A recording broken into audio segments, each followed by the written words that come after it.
बंदे को तुम दोगे वोट या देने दोगे किसी को? 25 वाले जीत गए और 43 वाले, 25 वाले जीत गए और 43 वाले हार गए। जिस मुख्यमंत्री के गृह जिले से 3 विधायक जो है वो स्पष्ट तरीके से त्याग पत्र दे दे, वो मुख्यमंत्री फेल है कि नहीं है फेल? सत्ता के चाहवानों ने शब्दों के बाण ऐसे चलाए कि कोई मर्यादा भूल गया तो कोई भावनाओं की कदर करना भूल गया। राजनीति है साहब, सियासत की जंग में पराया तो छोड़ो, यहाँ अपना भी भूल गया। हिमाचल के सियासी माहौल पर ये पंक्तियां बिल्कुल सटीक बैठ रही हैं। चुनावी माहौल है और इस बीच हिमाचल में सियासी पारा बढ़ता ही जा रहा है।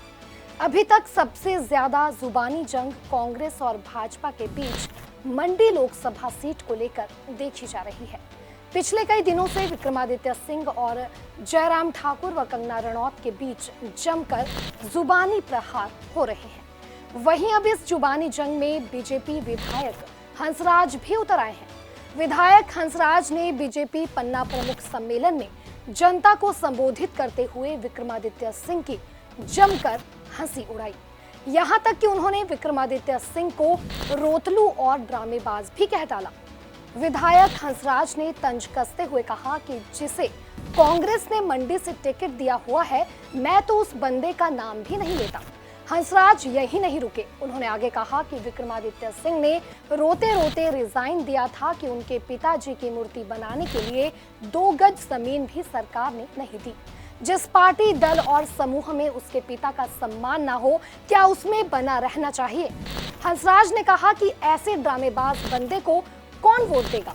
जिसका मंत्री जो आजकल यहाँ पर इन्होंने कैंडिडेट बनाया हुआ है, रोता हुआ है कि मेरे पिताजी को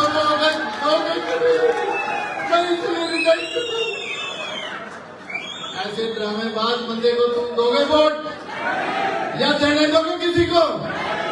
यही देखना है, रोतलू हुए बंदे को कौन वोट देता है भाई? कमाल हो गया। अगर जस्टिस की बात आए, अगर मेरा बाप 6 बार चीफ मिनिस्टर रहा होता, मेरा बाप 5 फीट थे, अभी भी 5 फीट, रिटायर हुए पीछे आदरणीय जयराम जी। देखो जयराम जी का स्वभाव देखो। मैं जब 2014 में नहीं 17 में हम लोग जब डिप्टी स्पीकर बने, गोविंद जी साक्षी हैं इस बात के, तो मैंने उनको एक न्योता दिया। आप सोचो जयराम जी कितने भावुक और कितने कर्मठ व्यक्ति हैं।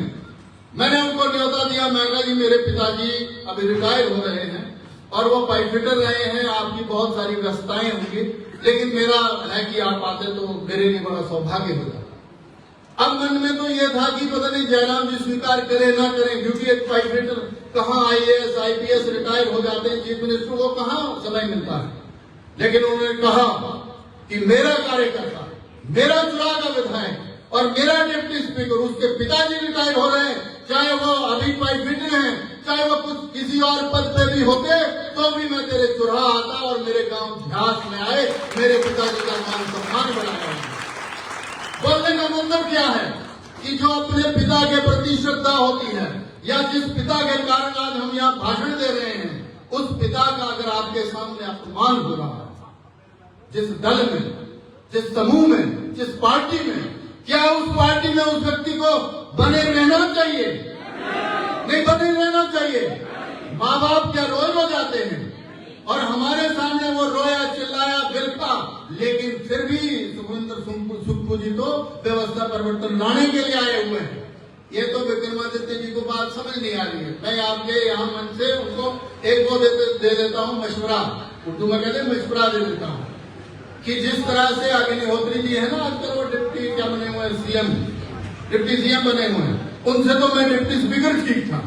विधायक हंसराज ने सीएम सुखविंदर सिंह सुक्खू पर भी जमकर निशाना साधा है। उन्होंने लोगों से कहा कि कुछ दिनों पहले हिमाचल विधानसभा में राज्यसभा की वोटिंग हुई, जिसमें राज्यसभा में एक बड़ा रिकॉर्ड बना, जो आप सभी को मालूम ही है। हंसराज ने कहा कि आप सबको याद ही होगा कि 25 वाले जीत गए और 43 वाले हार गए। उन्होंने प्रश्न किया कि जिस मुख्यमंत्री के गृह जिले में 3 विधायक इस्तीफा दे दें, वो सीएम फेल है कि नहीं? क्या उस सीएम को अपने पद पर रहना चाहिए। उस दिन विधानसभा में राज्यसभा का वोटिंग हुई हमारी। राज्यसभा में एक रिकॉर्ड बना, आपको याद रहा कि नहीं रहा?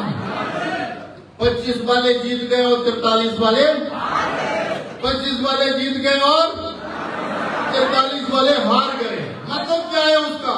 जिस मुख्यमंत्री के गृह जिले से 3 विधायक जो है वो स्पष्ट तरीके से त्याग पत्र दे दे, वो मुख्यमंत्री फेल है कि नहीं है? फेल है कि नहीं फेल है? जिस तरह से भाजपा और कांग्रेस के बयान सामने आ रहे हैं, उससे देखकर तो यही लगता है कि हिमाचल प्रदेश की राजनीति में भाषा की मर्यादा गिरती जा रही है।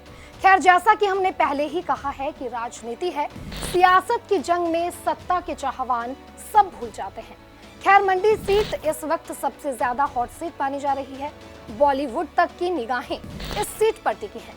बहरहाल, हिमाचल में चुनाव के लिए अभी समय है। ऐसे में जुबानी जंग और भी तेज होना लाजमी है।